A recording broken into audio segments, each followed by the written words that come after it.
সকালের ঠান্ডা বাতাস, খালি রাস্তা আর একটা পুরনো সাইকেলের ঘণ্টার আওয়াজ সেই সাইকেলে বসেছিল। একটা ২০ বছরের গরিব ছেলে, যার জীবনের প্রত্যেকটা চাকা মজবুরি থেকে ঘুরছিল। সে প্রত্যেক দিন দুধ দিত, প্রত্যেক দরজায় যেত, কিন্তু একটা দরজা এমন ছিল যেখানে তাকে শুধু "শরীর ঠিক নেই তোমার?" আপন আপন মিলত। দেখাও। হ্যাঁ, সেই ঘর ছিল একটা মুসলিম মহিলার, যে তাকে গ্রাহকের থেকে বেশি মানুষ মনে করত।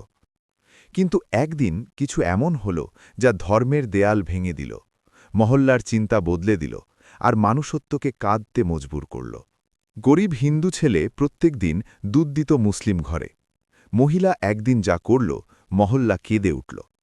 কি করল সেই মহিলা? কেন কাঁদল পুরো মহল্লা? আর কিভাবে একটা দুধ দেওয়া ছেলে কারো জীবন হয়ে গেল? চলো বন্ধুরা, এই দুঃখ দর্দ ভরা গল্পকে শুরু থেকে দেখি। সকালের ধোঁয়াশা এখনও পুরোপুরি সরেনি। গলির কিনারে কিনারে কুকুররা আলস্য করছিল, আর ঠান্ডা বাতাসে দুধের হালকা ভাপ উঠতে দেখা যাচ্ছিল। সেই গলি থেকে একটা পুরনো চরমর করে সাইকেল ধীরে ধীরে পার হচ্ছিল। সাইকেলের পিছনে বাঁধা ছিল দুটো বড় অ্যালুমিনিয়ামের দুধের ডিব্বা। সাইকেল চালাচ্ছিল ২০ বছরের অরবিন্দ। দুবলা পাতলা শরীর, শাওলা মুখ, চোখে ক্লান্তি, কিন্তু দায়িত্ব তার থেকেও বড়। অরবিন্দের বাবার মৃত্যু ৩ বছর আগে হয়ে গিয়েছিল। ঘরে শুধু সে, তার অসুস্থ মা আর একটা ছোট বোন ছিল। পড়াশোনা ছেড়ে দিয়েছিল, শৈশব ছেড়ে দিয়েছিল, কিন্তু দায়িত্ব ছেড়েনি। এখন সে প্রত্যেক সকালে ৪টায় উঠত, ডেইরি থেকে দুধ ভরত আর পুরো মহল্লায় সাইকেলে সাপ্লাই করত। প্রত্যেক ঘরের দরজা তাকে চেনত, প্রত্যেক ঘণ্টা তার আঙুলের অর্ধেক হয়ে গিয়েছিল। কিন্তু একটা ঘর এমন ছিল যেখানে সে সব শেষে যেত। মহল্লার শেষ প্রান্তে একটা ছোট সবুজ দরজা, যার উপর উর্দুতে নাম লেখা ছিল শবিনা পারভিন। অরবিন্দ যখন প্রথমবার সেই ঘরে দুধ দিতে গিয়েছিল, তখন একটু ইতস্তত করেছিল। না ধর্মের দূরত্ব তাকে জানা ছিল, না সমাজের দেয়াল, কিন্তু লোকের কথা সে শুনেছিল। আরে ওদিকে কম যাস, জানি না কেমন লোক। কিন্তু তার জন্য প্রত্যেক ঘর শুধু গ্রাহক ছিল, আর প্রত্যেক গ্রাহক রোজি রুটি। সে প্রথমবার ঘণ্টা বাজিয়েছিল। দরজা খুলল আর সামনে দাঁড়িয়েছিল প্রায় ৩৫ বছরের একটা মুসলিম মহিলা। মাথায় হালকা ওড়না, মুখে সরলতা, চোখে ক্লান্তি, কিন্তু আওয়াজ খুব নরম। "দুধওয়ালা হো বেটা?" অরবিন্দ মাথা নাড়ল। জি। সেই দিন থেকে প্রত্যেক দিনের সিলসিলা শুরু হয়ে গেল, কিন্তু একটা কথা আলাদা ছিল। যেখানে বাকি ঘরের লোকরা তাড়াতাড়ি দুধ নিয়ে দরজা বন্ধ করে দিত, সেখানে সাবিনা সবসময় দুপল কথা বলত। "খাবার খেয়েছ? এত সকালে ঠান্ডা লাগে নিশ্চয়। মা কেমন আছে তোমার?" শুরুতে অরবিন্দ শুধু জি বলে চলে যেত, কিন্তু ধীরে ধীরে তার উত্তর বাড়তে লাগল। তাকে জানা হলো সাবিনাও একা ছিল। তার স্বামী ৫ বছর আগে গত হয়ে গিয়েছিল, কোনো সন্তান নেই, ঘরে শুধু নীরবতা। একদিন যখন অরবিন্দ দুধ দিচ্ছিল, তখন তার কাশি শুরু হয়ে গেল, লাগাতার, জোরালো, দর্দ ভরা। সাবিনা ঘাবড়ে গেল। "আরে বসো, জল নাও।" সে ভিতর থেকে গ্লাস নিয়ে এলো। অরবিন্দ ইতস্তত করেনি। "আমি ঠিক আছি।" সাবিনা হাসল। "বেটা, জল ধর্ম দেখে খাওয়া যায় না।" সেই দিন প্রথমবার অরবিন্দ সেই ঘরে বসে জল খেল, আর সম্ভবত সেই দিনই একটা অজানা সম্পর্ক শুরু হয়ে গেল। দিন কেটে যেতে লাগল। এখন সাবিনা কখনো কখনো তাকে চাও দিয়ে দিত, কখনো বাকি রুটি দিয়ে দিত। "মাকে দিয়ে দিও।" অরবিন্দ মানা করত, কিন্তু সে দিয়ে দিত। বড় এসেছে মানা করতে। মহল্লার কিছু লোক এসব দেখত। ধীরে ধীরে ফিসফিসানি শুরু হল। দেখল প্রত্যেক দিন বসে সেখানে বেশি আপনাপন হয়ে গিয়েছে। কিন্তু অরবিন্দের কাছে এত সময় ছিল না যে সে লোকের চিন্তা বয়ে বেড়াক। তাকে তো শুধু দুধ পৌঁছাতে হতো আর ঘর চালাতে হতো।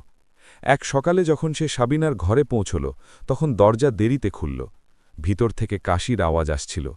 দরজা খুলল আর সাবিনা খুব দুর্বল দেখাচ্ছিল, মুখ ফ্যাকাশে, চোখ ডোবা। "আপনি ঠিক আছেন?" অরবিন্দ ঘাবড়ে গেল। সাবিনা হাসল। "কিছু নয় বেটা, শুধু শরীরটা একটু খারাপ।" সে দুধ নিল, কিন্তু হাত কাঁপছিল। অরবিন্দ প্রথমবার থেকে গেল। সেই দিন সে কিছু না বলে চলে তো গেল, কিন্তু মন ভারী ছিল। তাকে আন্দাজ ছিল না যে পরের সপ্তাহে কিছু এমন হবে যা তার পুরো জীবন বদলে দেবে, আর মহল্লার চিন্তাও। সেই সকালে অরবিন্দ যখন ঘরে ফিরল, তখন তার মুখে অদ্ভুত একটা টেনশন ছিল। মা জিজ্ঞেস করল, "কি হলো বেটা?" সে চুপ রইল। তারপর বলল, "কিছু না।" কিন্তু তাকে বারবার সেই মুখ মনে পড়ছিল। সবিনার ফ্যাকাশে দুর্বল মুখ, কাপা হাত, রাত পর্যন্ত সে অস্থির রইল। পরের দিন সে প্রত্যেক দিনের থেকেও আগে সবিনার ঘরে পৌঁছে গেল। ঘণ্ট বাজাল, কোনো উত্তর নেই। আবার বাজাল, আবারও নীরবতা। তার হৃদয় ধর্মর করতে লাগল। সে দরজা হালকা ধাক্কা দিল। দরজা খুলে গেল। ভিতরের দৃশ্য দেখে সে স্তম্ভিত হয়ে গেল। সবিনা মেঝে পড়েছিল। কাছে জলের গ্লাস উল্টো পড়েছিল। আম্মি! তার মুখ থেকে হঠাৎ এই শব্দ বেরিয়ে এলো, যা শুনে সে নিজেও চমকে গেল। সে দৌড়ে তাদের তুলল, জল খাওয়ানোর চেষ্টা করল, কিন্তু সবিনা অজ্ঞান ছিল। সে মহল্লার লোকদের ডাকল, কিন্তু কেউ এগিয়ে এলো না। কিছু লোক দরজাকে উঁকি দিয়ে থেকে গেল। আমরা কেন এগোব? তাদের মামলা। অরবিন্দের কাছে চিন্তা করার সময় ছিল না। সে তার সাইকেলের ক্যারিয়ারে বসালো, পিছন থেকে ধরে, আর দৌড়ে পড়ল হাসপাতালের দিকে। দুধের ডিব্বা সেখানেই ছেড়ে গেল।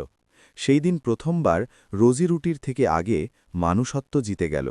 হাসপাতাল পৌঁছল, ডাক্তার তুরন্ত ভর্তি করল। চেক আপ হল, রিপোর্ট এলো।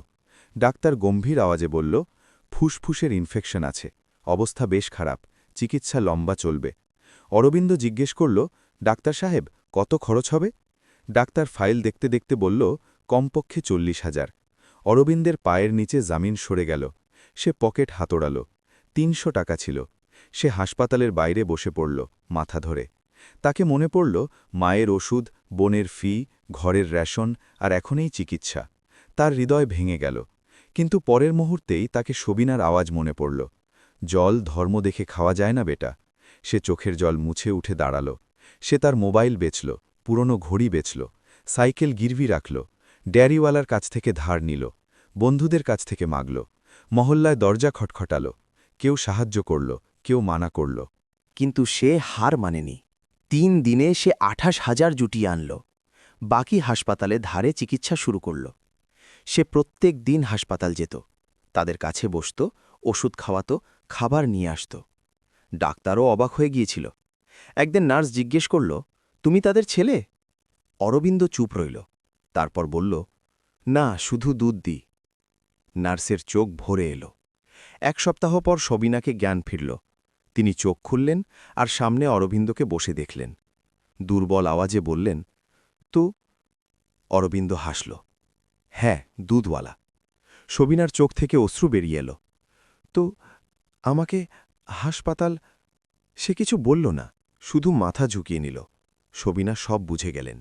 তিনি তার হাত ধরলেন আর কেঁদে উঠলেন। বেটা, তুই এত কেন করল? অরবিন্দ বলল, আপনি একা ছিলেন, শুধু এইটুকু। কিন্তু সেই একটা বাক্যে সম্পর্কের নামও ছিল আর মানুষত্বের অর্থও। চিকিৎসা চলতে লাগল। ধীরে ধীরে সবিনা সুস্থ হতে লাগলেন। কিন্তু সেই সময়ই তাদের একটা কথা জানা হলো, যা তাদের ভিতর পর্যন্ত নাড়িয়ে দিল। তাদের জানা হলো চিকিৎসার টাকা অরবিন্দ তার ঘরের জিনিস বেচে দিয়েছে। সাইকেল পর্যন্ত গিরভি রেখেছে, যা দিয়ে সে দুধ দিত। এটা শুনে সবিনা স্তম্ভিত হয়ে গেলেন। তাদের চোখে শুধু একটা প্রশ্ন ছিল, কোন সম্পর্ক থেকে করেছে এটা? আর সেই রাতেই তিনি একটা সিদ্ধান্ত নিলেন। এমন সিদ্ধান্ত যা না ধর্ম দেখবে, না সমাজ, না লোক, শুধু মানুষত্ব দেখবে। হাসপাতালের ঘরে সেই রাতে শান্তি ছিল, কিন্তু সবিনার ভিতর ঝড় চলছিল। ছাদ দেখতে দেখতে তাদের চোখ ভিজে গিয়েছিল। বারবার একই দৃশ্য সামনে আসছিল। সেই দিন যখন অরবিন্দ তাদের সাইকেলে বসিয়ে হাসপাতাল পৌঁছেছে, সেই দিন যখন সে না ভেবে তার সব কিছু দাঁয়ে লাগিয়েছে। কোন সম্পর্ক থেকে? এই প্রশ্ন তাদের ভিতর থেকে ভেঙে দিচ্ছিল। তিনি তার হৃদয় থেকে উত্তর শুনলেন, মানুষত্বের সম্পর্ক থেকে। পরের দিন তিনি নার্সের কাছ থেকে কাগজ আর পেন চাইলেন। অনেকক্ষণ পর্যন্ত চিন্তা করলেন, তারপর লিখতে শুরু করলেন। হাত কাঁপছিল, কিন্তু ইরাদা মজবুত ছিল। তিনি একটা অ্যাপ্লিকেশন লিখলেন, তারপর কাউকে ফোন করলেন। 2 দিন পর একটা উকিল হাসপাতালে এলো। সবিনা তার সাথে লম্বা কথা বললেন। উকিল জিজ্ঞেস করল, আপনার পুরো ইয়াকিন আছে? সবিনা ইতস্তত না করে বললেন, হ্যাঁ, একদম। ওদিকে অরবিন্দও এখনও দৌড়দৌড়িতে লেগেছিল। সকালে দুধ, দিনে হাসপাতাল, সন্ধ্যায় মায়ের ওষুধ। তার চোখের নিচে কালো চক্র গভীর হয়ে যাচ্ছিল, কিন্তু সে কখনো অভিযোগ করেনি। 1 সপ্তাহ পর ডাক্তার বলল, এখন এই ঘরে যেতে পারে। অরবিন্দ খুশি হয়ে গেল। সে তাদের সাইকেলে না রিকশায় করে ঘরে নিয়ে এলো। ঘরে পৌঁছতেই সবিনা প্রথমবার তাকে মনোযোগ দিয়ে দেখলেন। ছেঁড়া শার্ট, ক্লান্ত মুখ, পায়ে ছেঁড়া চপ্পল।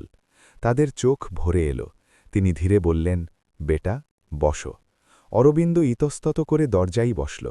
সবিনা ভিতর গেলেন আর একটা ফাইল নিয়ে ফিরলেন। তিনি সেই ফাইল অরবিন্দের দিকে বাড়ালেন। এটা কি? খোলো। অরবিন্দ ফাইল খুলল। ভিতরে স্ট্যাম্প পেপার ছিল, সরকারি সিল, সই। সে কিছু বুঝল না। আম্মি, এটা? প্রথমবার সে তাদের আম্মি বলল। না ভেবে সবিনার চোখ ভরে এলো। তিনি বললেন, আজ থেকে তুই শুধু দুধ দেওয়া নয়। অরবিন্দ চমকে দেখল। আজ থেকে তুই আমার ছেলে। সে স্তম্ভিত হয়ে গেল। সবিনা আরও বললেন, আমি আমার সব সম্পত্তি, এই ঘর, এই জমি, সব তোর নাম করে দিয়েছি। ঘরে নীরবতা ছড়িয়ে পড়ল। অরবিন্দের হাত কাঁপতে লাগল। না না আম্মি, এটা কিভাবে? লোক কি বলবে? সবিনা হাসলেন। লোক তখন কোথায় ছিল, যখন তো আমাকে হাসপাতাল নিয়ে গেল? লোক তখন কোথায় ছিল, যখন তো তোর সব বেচে দিল? অরবিন্দের চোখ থেকে অশ্রু বেরিয়ে এলো। কিন্তু গল্প এখানে শেষ হয়নি। সবিনা বললেন, আর শোনো, কাল আমি পুরো মহল্লাকে ডেকেছি। সবার সামনে আরও একটা কথা বলতে হবে। অরবিন্দ ঘাবড়ে গেল। কি? সবিনা বললেন, যে সম্পর্ক হৃদয় থেকে তৈরি হয়েছে তাকে দুনিয়ার সামনে নাম দিতে হবে। পরের দিন সন্ধ্যায় মহল্লার লোক জমা হল। হিন্দু মুসলিম সবাইকে লাগল, সম্ভবত অসুস্থতার পর দাওয়াত। কিন্তু কাউকে আন্দাজ ছিল না যে আজ একটা এমন ঘটনা হবে যা পুরো মহল্লার চিন্তা বদলে দেবে আর লোকের চোখ নম করে দেবে। সবিনা সবার সামনে দাঁড়ালেন, মাথায় ওড়না, হাতে সেই ফাইল। তিনি কাঁপা আওয়াজে বললেন, আজ আমি সবাইকে সাক্ষী করে একটা কথা বলতে চাই। সবাই চুপ হয়ে গেল। তিনি অরবিন্দকে কাছে ডেকে সবার সামনে তার হাত ধরলেন। আজ থেকে এটা আমার ছেলে। ভিড়ে হট্টগোল হল। কিন্তু যা পরে হল তা সত্যিই মহল্লাকে কাঁদিয়ে দিল। মহল্লার সেই সন্ধ্যা আজ পর্যন্ত কেউ এমন দেখেনি। গলির মাঝখানে চেয়ার লাগানো ছিল। কিছু লোক ছাদে নামিয়েছিল, কিছু দরজায়। সবাইকে লাগল সম্ভবত অসুস্থতা থেকে সুস্থ হওয়ার খুশিতে দাওয়াত। কিন্তু সবিনার মুখে যে গাম্ভীর্য ছিল সেটা অন্য কোনো গল্প বলছিল। তিনি অরবিন্দের হাত ধরে রেখেছিলেন। অরবিন্দ মাথা ঝুঁকিয়ে দাঁড়িয়েছিল। ভিড়ের নজর তার ওপর ছিল। কিছু ফিসফিস করছিল, এই সেই ছেলে যে হাসপাতাল পৌঁছিয়েছে। সবিনা কাঁপা আওয়াজে বলতে শুরু করলেন, আজ আমি সবাইকে এজন্য ডেকেছি কারণ একটা সত্য বলতে হবে। গলিতে নীরবতা ছড়িয়ে পড়ল। যখন আমি হাসপাতালে ছিলাম তখন আমার কেউ ছিল না, না আত্মীয়, না নিজের। তিনি অরবিন্দের দিকে দেখলেন। কিন্তু এই ছেলে, যার আমার সাথে কোনো রক্তের সম্পর্ক নেই, এটা তার সব বেচে দিয়েছে আমার চিকিৎসার জন্য। ভিড়ে ফিসফিসানি বন্ধ হয়ে গেল। এখন প্রত্যেক চোখ সেই ছেলেকে দেখছিল যাকে তারা শুধু দুধওয়ালা মনে করত। সবিনা ফাইল তুললেন। আমি আমার সব সম্পত্তি, এই ঘর, এই জমি, সব এটার নাম করে দিয়েছি। একদম নীরবতা। কেউ ভাবেনি যে একটা মুসলিম মহিলা তার পুরো সম্পত্তি একটা হিন্দু ছেলের নাম করে দেবে। ভিড়ে কিছু লোক চমকে উঠল, কিছু ভাবপ্রবণ হল, কিছুর চোখ ভরে এলো। কিন্তু সবিনা এখনও থামেনি। তিনি অরবিন্দকে তার কাছে টেনে সবার সামনে বললেন, আজ থেকে এটা শুধু অরবিন্দ নয়, এটা আমার ছেলে। এত বলে তিনি তাকে শক্ত করে জড়িয়ে ধরলেন। সেই আলিঙ্গন শুধু দুজনের ছিল না, সেই আলিঙ্গন ছিল মানুষত্ব আর ধর্মের মাঝে, মমতা আর অনাথত্বের মাঝে, মা আর ছেলের মাঝে। অরবিন্দ ফুটফুট করে কেঁদে উঠল। সে বলল, আমি তো শুধু মানুষত্ব নিভিয়েছি। সবিনা তার মাথায় হাত ফিরিয়ে বললেন, আর আমি মা হওয়ার ফরজ নিভিয়েছি। ভিড়ে দাঁড়ানো একটা বুড়ো হিন্দু মহিলা কাঁদতে কাঁদতে বললেন, আজ বুঝলাম মায়ের কোনো ধর্ম হয় না। একটা মুসলিম বুড়ো বললেন, ছেলে ওই রক্ত থেকে নয়, কর্ম থেকে তৈরি হয়। ধীরে ধীরে লোকের চোখ থেকে অশ্রু ঝরতে লাগল। কেউ তালি বাজালো, কেউ দোয়া দিল। কিন্তু গল্পের সবচেয়ে ভাবপ্রবণ মুহূর্ত এখনও বাকি ছিল। সবিনা সবার সামনে বললেন, আজ থেকে এটা দুধ দেবে না। অরবিন্দ চমকে উঠল, কেন আম্মি? তিনি হেসে বললেন, এখন তুই পড়বি? ভিড় আবার স্তম্ভিত হয়ে গেল। তোর পড়াশোনা, তোর বোনের পড়াশোনা, সব আমার দায়িত্ব।